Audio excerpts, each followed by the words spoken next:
नमस्कार विद्यार्थी मित्रांनो, आज आपण आणखीन एका नवीन पाठाला सुरुवात करणार आहोत. सुपर 60 मिशन गोल्ड मेडल या अभ्यासक्रमामध्ये यापूर्वी आपण अभ्यासाची प्रभावी तंत्र काय आहे, सक्सेस सायकोलॉजी काय आहे, प्रभावीपणे वाचन करण्याची कला कशी अवगत करायची, याशिवाय प्रभावी लिखाण कसं करायचं याबद्दल आपण माहिती पाहिलेली आहे. आपल्याला आता या भागामध्ये आपण नोट्स टेकिंग टेक्निक काय आहे हे आपण बघणार आहोत. विशेषतः जे विद्यार्थी शालेय जीवनामध्ये नियमित अभ्यास करण्याचा ज्यांनी चंग बांधलेला असतो, जे विद्यार्थी वर्गामध्ये हुशार असतात आणि आता त्यांना पुढच्या जीवनामध्ये आपल्याला वेगवेगळ्या प्रकारच्या स्पर्धा परीक्षा, ऑलिम्पियाडची तयारी किंवा आपल्या ग्रॅज्युएशन नंतर वेगळ्या स्पर्धा परीक्षांची तयारी करून आपल्याला जीवनामध्ये काहीतरी विशिष्ट यश गाठायचं असतं, तर अशा वेळेला त्यांना निश्चितच अभ्यासाची 10 सूत्री वापरून आपल्याला अभ्यास करता आला पाहिजे. आणि या अभ्यासाच्या 10 सूत्रीमध्ये आपण बघितल्याप्रमाणे वाचन, मनन, चिंतन, लेखन, उपायोजन, नंतर पाठांतर आणि पाठांतर नंतर मग आपल्याला चर्चा, निरीक्षण, प्रयोग आणि अध्ययन अशा सगळ्या गोष्टी करायच्या असतात. परंतु या अभ्यास पद्धतीमध्ये शेवटची जी पद्धत आहे ती आहे आपली अध्ययन. बरेचसे विद्यार्थी या पद्धतीकडे, अध्ययनाकडे लक्ष देत नाही. परंतु त्याच्यासाठी त्या अगोदर अध्ययन म्हणजे या ठिकाणी शिकवणे या अर्थाने अध्ययन आपल्या लक्षात घ्यायचं. तुम्ही जे अभ्यास केला, वाचन, मनन, चिंतन, लेखन, उपायोजन, पाठांतर जे केलं ते तुम्हाला शिकवता आलं पाहिजे. या उद्देशाने जर तुम्हाला तयारी करायची असेल अभ्यासाची, तर तुमचा अभ्यास हा आणखीन प्रभावीपणे होऊ शकतो. परंतु तुम्हाला तुमच्या मित्रांना एखादा टॉपिक शिकवायचा आहे असं जर तुमचं ठरलं असेल, तर सगळ्यात पहिल्यांदा तो टॉपिक शिकवण्यासाठी तुम्हाला स्वतःची तयारी करावी लागते. आणि ही जर तयारी करायची असेल तर मग या तयारीसाठी आपल्याला स्वतःच्या नोट्स तयार कराव्या लागतील. अशा प्रकारे त्या नोट्स तयार कशा करायच्या, किंवा आपण जो नियमित अभ्यास करतो आहे किंवा जे विद्यार्थी स्पर्धा परीक्षांचा अभ्यास करतायत त्यांना सगळ्यात महत्त्वाचा यशाचा राजमार्ग जो आहे त्यामध्ये हेच आहे की तुम्ही जे अभ्यासता, जे विषय अभ्यासता त्या विषयांचा स्वतःचा नोट्स आपण तयार केला पाहिजे. म्हणजे तुम्ही जे वाचलं आहे ते तुम्ही समजून उमजून तुमच्या शब्दामध्ये स्वतःच्या नोट्स जर बनवल्या, तुम्ही जे वाचलेलं आहे ते तुमच्या कायम लक्षात राहते आणि तुम्हाला ते समजलं असल्यामुळे पाहिजे तेव्हा आठवते आणि परीक्षेमध्ये तुम्ही त्याला योग्य प्रकारे मांडू शकता. आणि आपण जे काही लिखाण कौशल्य, वाचन कौशल्य, ह्या काही गोष्टी शिकलो आहेत त्याचा वापर करून तुम्हाला ते परीक्षेमध्ये चांगल्या प्रकारे मांडता येते. आणि हे जर करायचं असेल तर आपल्याला स्वतःमध्ये लिहिण्याचे जे कौशल्य आहे, नोट्स टेकिंग टेक्निक जे आहे, या दोन्हीचा वापर करून आपल्याला स्वतःच्या चांगल्या नोट्स काढता आल्या पाहिजे. आणि त्या संबंधीची माहिती आपण आता ह्या प्रेझेंटेशनमध्ये बघणार आहोत. तर सगळ्यात पहिलं म्हणजे नोट्स टेकिंग हे एक विशिष्ट प्रकारचं कौशल्य आहे विद्यार्थी मित्रांनो. त्यामुळे नोट्स म्हणजे काही कोणाच्या तरी पाहून काहीतरी लिहून काढलं बा असं नाही, तर नोट्स ह्या समजून उमजून काढायच्या असतात. वास्तविकपणे यामध्ये माझी जी पद्धत आहे ती तर अशी आहे की जो सिलेबस समजा दिला असेल त्याच्यामध्ये जे काही समजा 6 युनिट असतील, 6 विभाग असतील, तर त्या प्रत्येक विभागासाठी मध्ये समजा मला 2 किंवा 3 धडे अभ्यासायचे आहेत, तर मग प्रत्येक एक धडा आणि त्या प्रत्येक एका धड्यामध्ये मग टॉपिक आणि सब टॉपिक असतील. तर या सगळ्या याच्यावरून समजा एक आपला धडा आहे आणि तो 6 पानांचा आहे, तर त्या 6 पानावरून तुम्हाला कमीत कमी 3 पानाच्या नोट्स पहिल्यांदा तयार करता आल्या पाहिजे. त्या 3 पानावरून मग तुम्हाला एका पानाच्या नोट्स तयार करता आल्या पाहिजे. आणि त्या एका पानावरून तुम्हाला आवश्यकता भासली तर अर्ध्या पानाच्या किंवा एखाद्या चौकटीमध्ये बसणाऱ्या असा एवढ्यासुद्धा नोट्स स्वतःच्या तयार करता आल्या पाहिजे. असं तुम्हाला जर कॉम्प्रेशन करता येत असेल तर तुम्ही फक्त ते छोट्याशा चौकटीमध्ये लिहिलेला भाग लक्षात ठेवला तर पूर्ण धडा तुम्हाला आठवू शकेल. अशा प्रकारच्या नोट्स तयार करण्याची क्षमता आपल्याला स्वतःमध्ये निर्माण करता आली पाहिजे.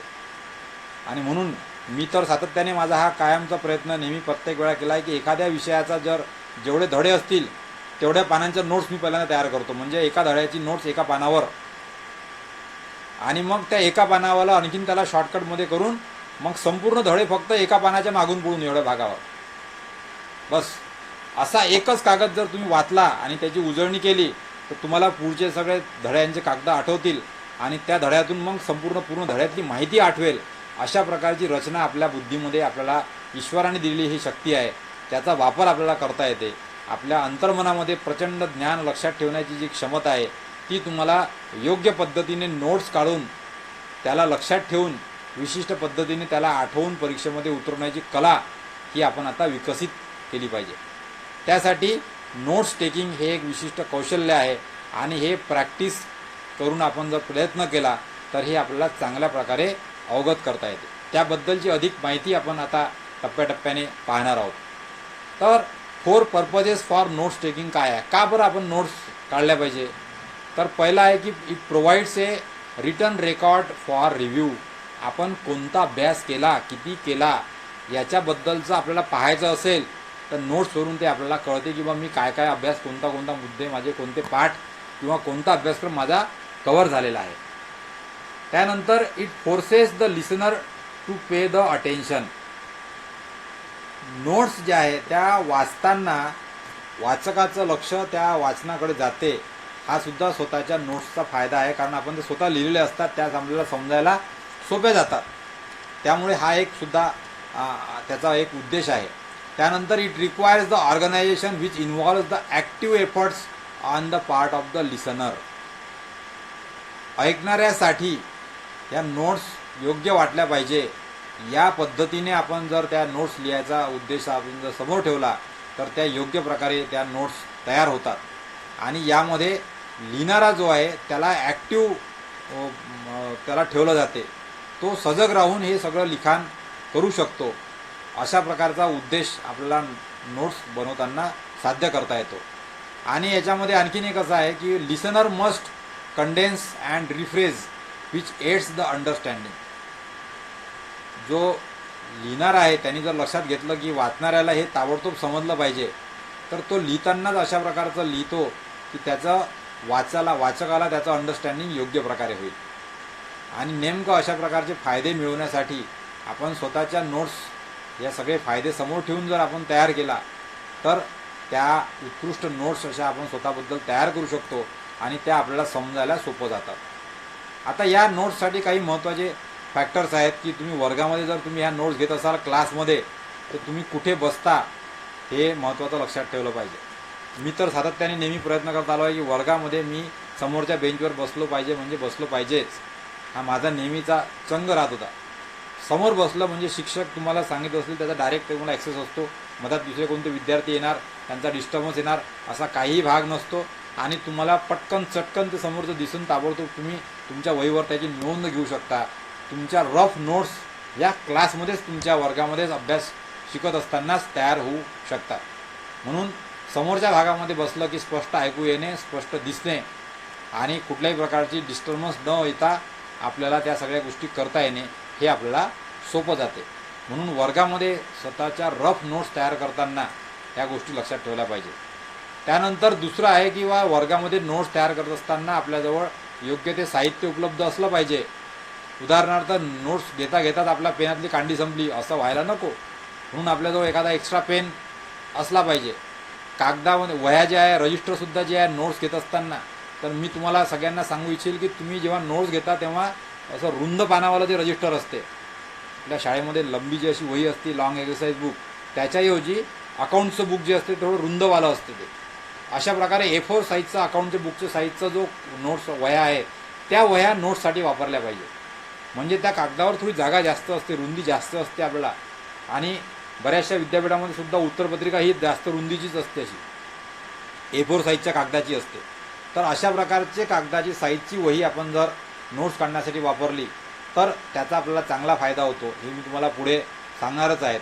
त्यानंतर मग त्यामध्ये तुम्हाला जे टॉपिक लिहायचे आहे ते हेडिंग लिहायचे आहे, हे जर तुम्हाला क्रमाने लिहायला काही अडचण असेल तर आपल्याजवळ अतिरिक्त रफ वही किंवा कोरे कागद, पाठकोरे कागदसुद्धा हे सुद्धा आपण तयार ठेवले पाहिजे. म्हणजे आपल्याला ते स्वतःच्या रफ नोट्समध्ये लिहायचं नाही आहे, रफ कागदावर लिहायचं आहे तर बाजूला लिहायला रफ वही, अशा प्रकारची रचना आपण ह्या गोष्टी नोट्स काढत असताना ह्या निश्चित केल्या पाहिजे. त्यासाठी नोट्स काढत असताना आपले सगळं साधन सोबत घेऊन जर आपण तुम्ही नोट्स काढायला जर ठरवलेलं असेल तर मग बिफोर टेकिंग द नोट्स आपण काय काय करायला पाहिजे. तर सगळ्यात पहिलं आहे की प्रिपेअर युअर सेल्फ मेंटली. मला चांगल्या नोट्स तयार करायच्या आहेत, माझ्या नोट्स वाचल्यानंतर त्या वाचकाला सहजासहजी समजतील आणि आपल्याला जो नेमका उद्देश आहे नोट्स काढण्याचा तो आपला सफल होईल. याकरता आपली मानसिकता पहिल्यांदा आपण तयार केली पाहिजे. अशी मानसिकता तयार करून जर तुम्ही नोट्स काढायला बसले तर तुमच्या नोट्स चांगल्या बनतात. त्यानंतर review your notes and other background material. Notes काढल्यानंतर त्यावर पुन्हा एकदा एक उजळणी करून घ्या.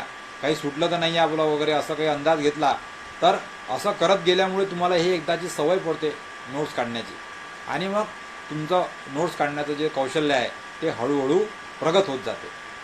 त्यानंतर मग रिव्ह्यू युअर रीडिंग असाइनमेंट्स. तुम्हाला जे काही वाचण्याचं काम जर दिलेलं असेल तर त्याचीसुद्धा तुम्ही उजळणी केली पाहिजे नोट्स काढायच्या अगोदर.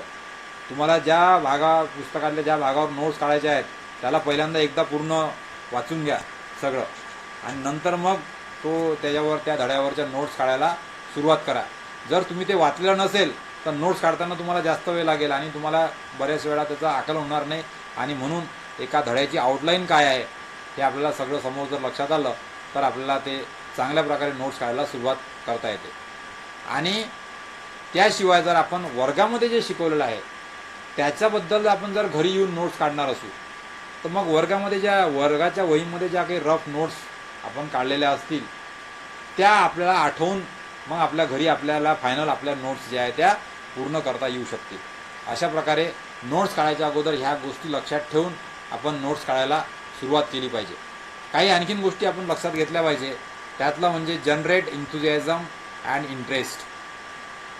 नोट्स काढण्याच्या वेळी तुम्ही उत्साहवर्धक असले पाहिजे. नोट्स काढण्याचा तुमचा जर तुम्ही थकलेले असाल, तुम्हाला जिवार येत असेल तर अशा वेळेला नोट्स काढू नका. तुमचं मन शांत आहे, तुम्हाला आनंद आहे, तुम्ही व्यवस्थित आता सगळे झोप, तुमचं खाणं पिणं सगळं व्यवस्थित करून आता तुम्ही अभ्यासाला पूर्णपणे वेळ देऊ शकणार आहात. अशा वेळेला बसूनच नोट्स काढायला सुरुवात करा, म्हणजे तुमच्या ज्या नोट्स आहेत त्या चांगल्या नोट्स तयार होतील. Increase the knowledge results in the increase interest. हे लक्षात ठेवा. तुम्ही ज्या विषयाच्या नोट्स काढताय त्याच्याबद्दलचं जर अगोदर तुम्हाला ज्ञान असेल किंवा तुम्ही ते ज्ञान चांगल्या प्रकारे मिळवण्याचा प्रयत्न केला तर तुम्हाला तुमचं नोट्स जे आहे त्या चांगल्या काढता येतील. तुम्हाला तुमचा नोट्स काढण्याचा मुख्य उद्देश काय आहे की तुम्हाला प्रश्नाचे उत्तरं लिहायचे आहेत, की तुम्हाला कुठल्या विषयाच्या नोट्स का तयार करायच्या आहेत, ट्युशन म्हणून शिकवण्यासाठी करायच्या आहेत, की स्वतःच्या स्वयंअध्ययनासाठी करायच्या आहेत, किंवा परीक्षेच्या हिशोबाने उत्तरं लिहिण्याच्या हिशोबाने स्वतःची तयारी करायची आहे, किंवा विशिष्ट भाग मला पूर्ण लक्षात ठेवायचा आहे बा म्हणून मला नोट्स काढायचे आहेत. तर असं तुमच्या नोट्स काढण्याचा उद्देश काय आहे, त्या अनुषंगाने आपण आपल्याला काय काय केलं पाहिजे, कुठले कुठले मुद्दे समाविष्ट केले पाहिजे याचा विचार करून मग आपण नोट्स काढायला सुरुवात केली पाहिजे. त्यानंतर नोट्स काढत असताना आपला इंटरेस्ट हा शेवटपर्यंत कायम राहील हे सुद्धा गोष्ट आपण लक्षात ठेवली पाहिजे. त्यानंतर don't let the personality or mannerism of a speaker put you off. वर्गामध्ये जर शिक्षकांनी जर अशा काही विशिष्ट व्यक्तिमत्वामुळे प्रभावित होऊन जर आपण काही गोष्टी मुद्दे लिहून घेतले असतील त्याला काही अर्थ नाही. आपल्याला जे मुख्य धड्यामधलं जे कंटेंट आहे तेच आपल्या नोट्समध्ये आलं पाहिजे. या दृष्टिकोनातून वर्गामध्ये कसं शिकवलं सरांनी, चांगलं नाही शिकवलं, बरोबर नाही शिकवलं याकडे आपलं लक्ष न देता आपल्या धड्यामध्ये काय आहे त्याकडे लक्ष देऊन आपण आपलं नोट्स काढायचं काम केलं पाहिजे. त्यानंतर be ready to understand and remember. Notes काढत असताना जे काही आपण लिहून आलेलं आहे ते आपल्याला समजलेलं आहे आणि हे आपल्याला लक्षात राहणार आहे अशा प्रकारची तयारी ठेवूनच आपण नोट्स काढायला सुरुवात केली पाहिजे.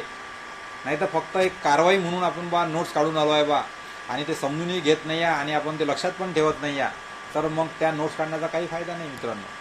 अशा प्रकारच्या नोट्स आपल्याला नंतर मदत करणार नाहीत, त्यासाठी ही गोष्ट लक्षात ठेवली पाहिजे.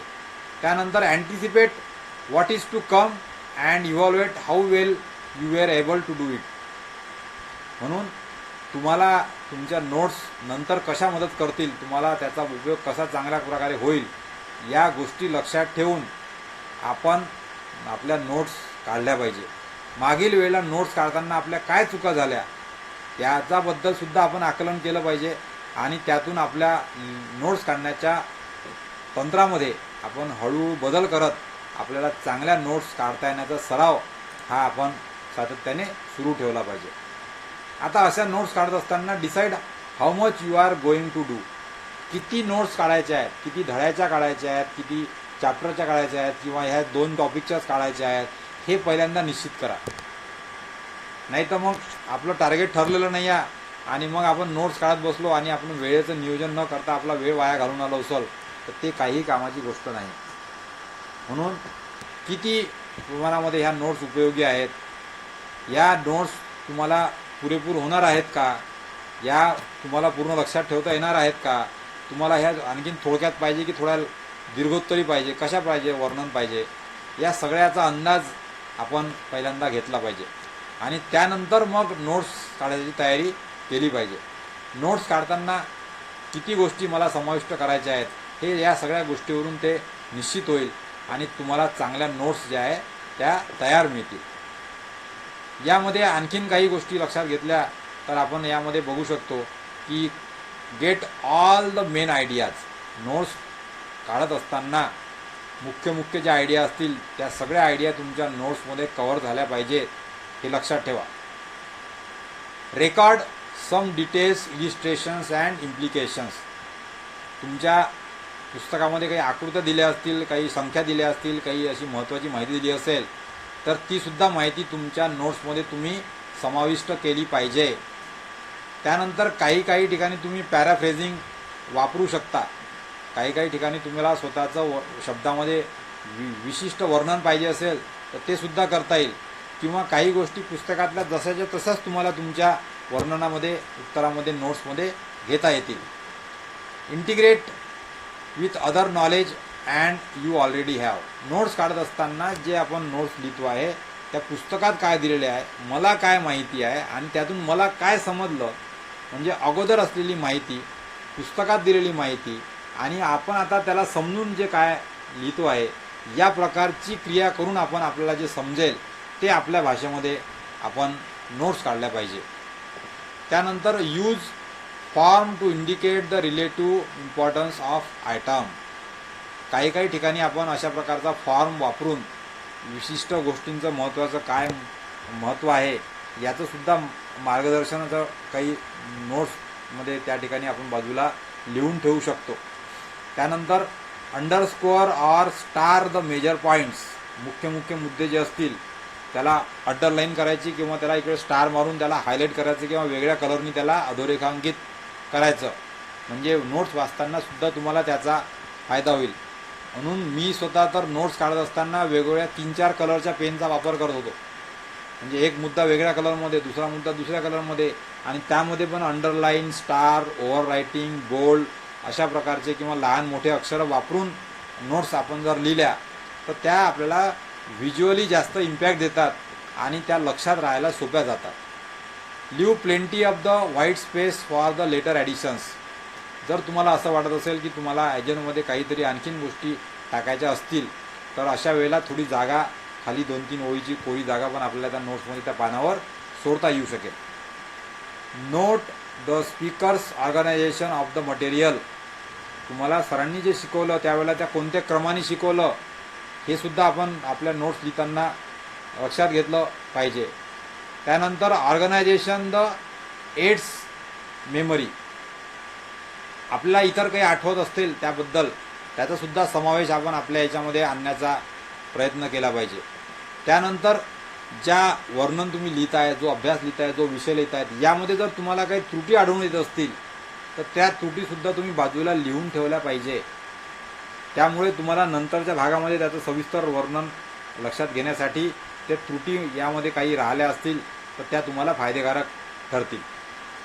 बऱ्याचशा ठिकाणी काही गोष्टी अशा असतात की ज्यामध्ये आपण आपल्या शब्दामध्ये त्याचं शब्दांकन वेगळ्या अर्थामध्ये करता येत नाही, तर त्या ठिकाणी मग ती माहिती जशीच्या तशी तुम्हाला तुमच्या पुस्तकामध्ये ॲक्युरेटली घेता आली पाहिजे.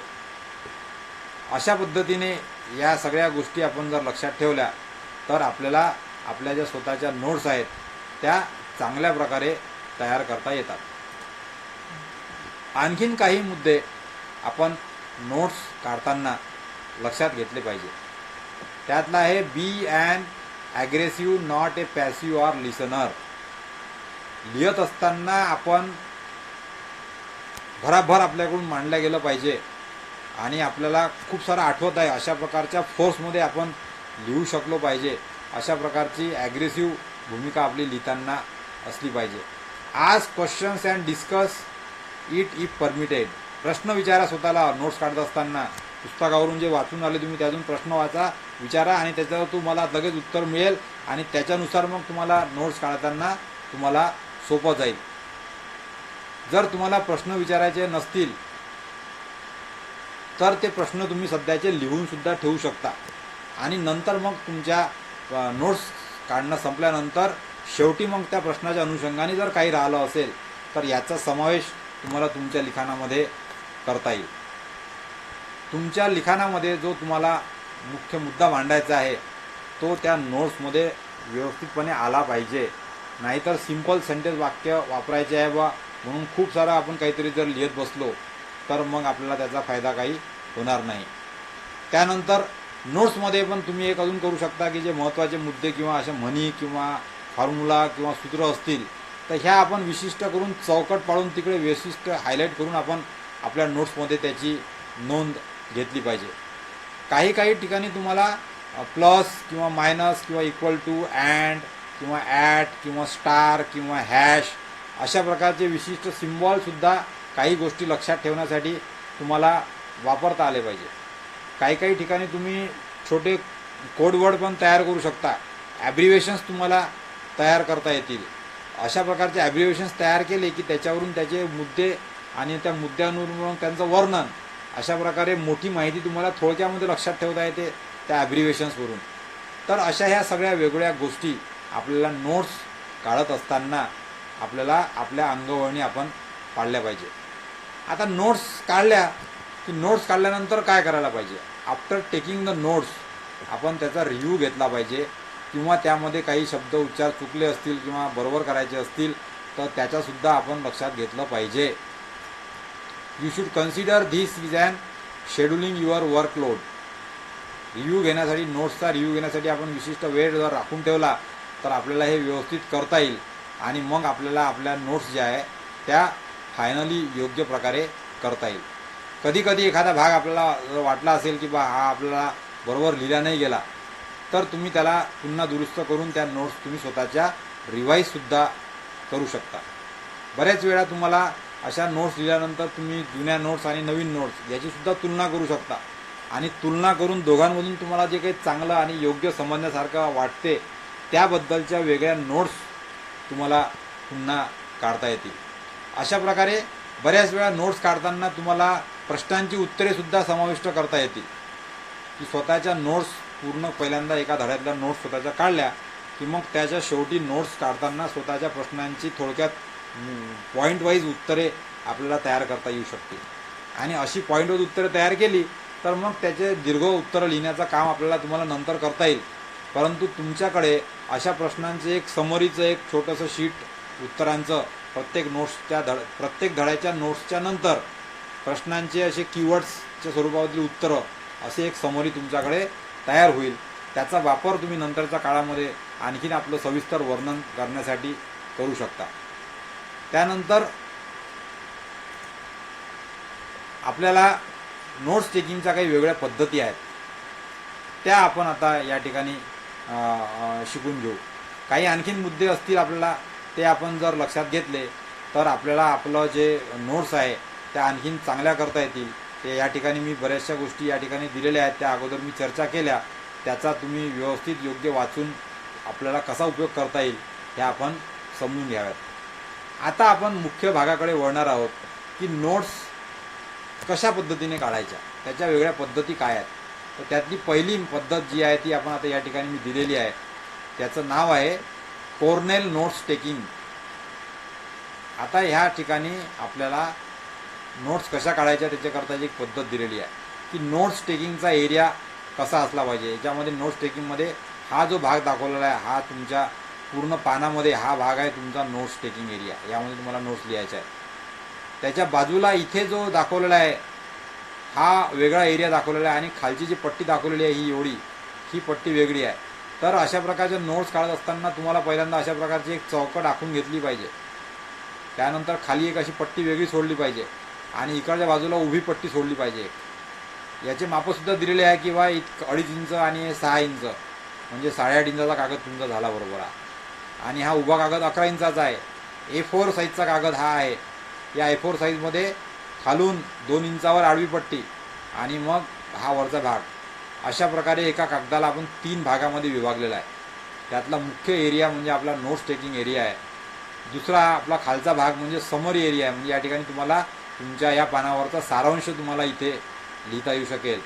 आणि इथे तुम्हाला प्रश्नाच्या स्वरूपामधले काही मुद्दे या ठिकाणी लिहायचे आहे. जसं की आपण what, when, why, how, where अशा प्रकारचे काही प्रश्न आपण विचारू शकतो का, किंवा ॲडव्हान्टेज, डिसॲडव्हान्टेजेस असे काही विशिष्ट शब्द, टेक्निक्स, मेथड्स अशा प्रकारचे कीवर्ड्स जे प्रश्न तयार करू शकतात, अशा प्रकारचे ह्या कॉलममध्ये आपण ते लिहिले पाहिजे. तर ही एक टेक्निक आहे की या टेक्निकच्या माध्यमातून सुद्धा आपण प्रत्येक पानावर आपल्या नोट्स काढण्याचं काम पूर्ण करू शकतो. या नोट्स टेकिंगमध्ये जे काही वर्णन लिहिलेलं आहे त्याबद्दलचं कुठले प्रश्न तयार होऊ शकतात त्याचे कीवर्ड्स इथे लिहायचे आहेत. आणि ह्या संपूर्ण याची महत्त्वाची समरीचे 1 किंवा 2 वाक्य या खालच्या भागामध्ये लिहायचे आहेत. अशा प्रकारे कोर्नेल नोट्स टेकिंग पद्धतीचा वापर आपण करू शकतो. यामध्ये एक उदाहरण तुम्हाला दाखवलं असेल तर इथे दाखवलेलं आहे की इथे मी माझा जो कागद आहे त्याला इकडे क्वेश्चनच्या भागामध्ये विभागलं. इथे क्वेश्चनचा एक कीवर्ड, दुसरा कीवर्ड, तिसरा कीवर्ड आणि इथे या भागामध्ये मला पाहिजे तशा नोट्स. आणि मग ह्या सगळ्या याची या ठिकाणी एक समरीचे 1-2 वाक्य, अशा प्रकारे कॉर्नल नोट्स टेकिंगची पद्धत आपल्याला वापरता येते. ह्या अर्थातच ह्या नोट्स कशाच्या आहेत त्याबद्दलचं हेडिंग तुम्हाला इथे टाकावं लागेल, कुठल्या टॉपिकच्या आहेत किंवा कुठल्या सब टॉपिकच्या आहेत. आणि अशा प्रकारच्या नोट्स आपण स्वतःहून तयार करू शकतो. आता हे सगळं करत असताना आपल्याला काही मुद्दे लक्षात ठेवले पाहिजे की सगळ्या गोष्टींचं रेकॉर्डिंग आपल्या नोट्समध्ये आलं पाहिजे. नोट्स या रिड्यूस स्वरूपातल्या असल्या पाहिजे, म्हणजे कमीत कमी शब्दामध्ये लिहिलेल्या असल्या पाहिजे. यासाठी पुस्तकातलं सगळं वर्णन कमी भागात करून कसं येईल ते लक्षात आलं पाहिजे. त्याला आपल्याला रिसाईट करता आला पाहिजे की हा मुद्दा कुठल्या भागातला आहे, धड्यातला कुठल्या मुद्द्यावर आहे आणि त्याचा उपयोग कुठे होणार आहे, त्याच्यावरचं रिफ्लेक्शन काय आहे, त्याच्यावरची प्रतिक्रिया किंवा आपल्याला काय समजलेलं आहे याबद्दलचा उल्लेख. आणि मग ह्या सगळ्यावरून आपल्याला शेवटी समरीमध्ये काय समजलं त्याच्याबद्दलचा रिव्ह्यू. अशा प्रकारची जी पद्धत आहे या पद्धतीने आपण एखाद्या टॉपिक किंवा सब टॉपिक एखाद्या धड्यावरच्या नोट्स काढायचा प्रयत्न केला तर आपण स्वतःमध्ये कोर्नेल नोट्स टेकिंग टेक्निक ही टप्प्याटप्प्याने विकसित करू शकतो. या ठिकाणी या स्लाईडमध्ये एक उदाहरण दाखवलेलं आहे. याला जर तुम्ही वाचून काळजीपूर्वक पाहिलं तर तुम्हाला लक्षात येईल की समरीमध्ये काय कसं लिहायला पाहिजे, क्वेश्चनच्या कॉलममध्ये काय लिहायला पाहिजे आणि दीर्घोत्तरी नोट्समध्ये आपण काय लिहायला पाहिजे हे तुम्हाला बघून घेता येईल. त्यानंतर कोर्नेल नोट्स टेकिंगमध्ये महत्त्वाचं आहे की जे क्वेश्चन्स आहे ते आपण या मार्जिनच्या इकडे लिहित असतो आणि त्या अनुषंगाने मग तुम्ही या ठिकाणी असे ॲरो पण सुद्धा त्या ठिकाणी टाकू शकता की कुठल्या प्रकारचा ॲरोचं म्हणजे हा जो प्रश्न आपण या ठिकाणी लिहिला या प्रश्नाचं उत्तर काय आहे तर इथे या एरियामध्ये लिहिलेलं आहे बाबा. तर ह्या तुमच्या झाल्या नोट्स आणि हा जो नोट्समधला लिहिलेला भाग आहे याच्यावर कुठला प्रश्न तयार होऊ शकतो तो प्रश्न आपण इथे लिहिलेला आहे. असंच प्रकारे या मुद्दे जे लिहिलेले आहेत या माहितीवर आधारित प्रश्न माझा इथे लिहिलेला आहे आणि मग त्याला ॲरोनी मी इंडिकेट केलेलं आहे की या प्रश्नाचं उत्तर इथे मिळेल, याचं इथे मिळेल, याचं इथे मिळेल. अशा प्रकारच्या जर स्वतःच्या नोट्स विद्यार्थी मित्रांनो तुम्ही जर तयार केल्या, स्पर्धा परीक्षेसाठी ही टेक्निक अतिशय महत्त्वाची आहे. तर तुम्हाला नोट्स पाहिल्याबरोबर ताबडतोब तुम्हाला प्रश्न आणि त्याचे उत्तरं आणि ह्या नोट्स पण एका वेळेला तुम्हाला प्रश्न नसून वाचायचं तर फक्त नोट्स वाचा, किंवा तुम्हाला फक्त रिव्हिजन करायची असेल तर फक्त खालची समरी मग तुम्हाला कामात येईल. प्रत्येक पानावरची जी समरी आहे तेवढी समरीच तुम्हाला लक्षात घेऊन त्याच्यावरून सुद्धा तुम्ही अशा प्रकारची काही जी समरीमधल्यावरून आकृती तयार करू शकता आणि मग ते संपूर्ण ज्या वरच्या नोट्स आहे त्या तुम्हाला समरीच्या आधारावरून पूर्ण आठवतील. आणि अशा प्रकारे कोर्नेल नोट्स टेकिंग पद्धत जी आहे ही अतिशय प्रभावी पद्धत आहे. या माध्यमातून आपल्याला प्रश्न विचारताना आपण who, what, when, where, why, how असे शब्द वापरून प्रश्न तयार करू शकतो आणि त्या प्रश्नाच्या अनुषंगाने जे उत्तर असतील त्यानुसार आपल्या स्वतःच्या नोट्स या नोट्स टेकिंग एरियामध्ये आपल्याला लिहिता येतात. आणि मग त्यामध्ये शेवटी आपल्याला त्याची समरी आपण लिहितो, त्या समरीवरून जर आपण काही अशी आकृती किंवा ती समरी लक्षात ठेवण्याचा प्रयत्न जर केला तर समरीवरून वर्णन आणि वर्णनामुळे मग प्रश्नांची उत्तरे हे आपोआप आपल्याला लक्षात येते आणि त्या माध्यमातून आपल्याला आपला अभ्यास ह्या नोट्सवरून करणे अतिशय सोपं जाते. तर अशा प्रकारे ही पद्धत आपण यामध्ये शिकली आणि नोट्स टेकिंगसाठी काय काय गोष्टी आपण करायला पाहिजे त्या आपण गोष्टी पाहिल्या. आणखीन काही मेथड्स आणि नोट्स टेकिंगच्या टिप्स आपण आणखीन पुढील व्हिडिओमध्ये बघणार आहोत. तोपर्यंत आपण या ठिकाणी थांबू आणि पुन्हा भेटूया दुसऱ्या पाठात. धन्यवाद. नमस्कार.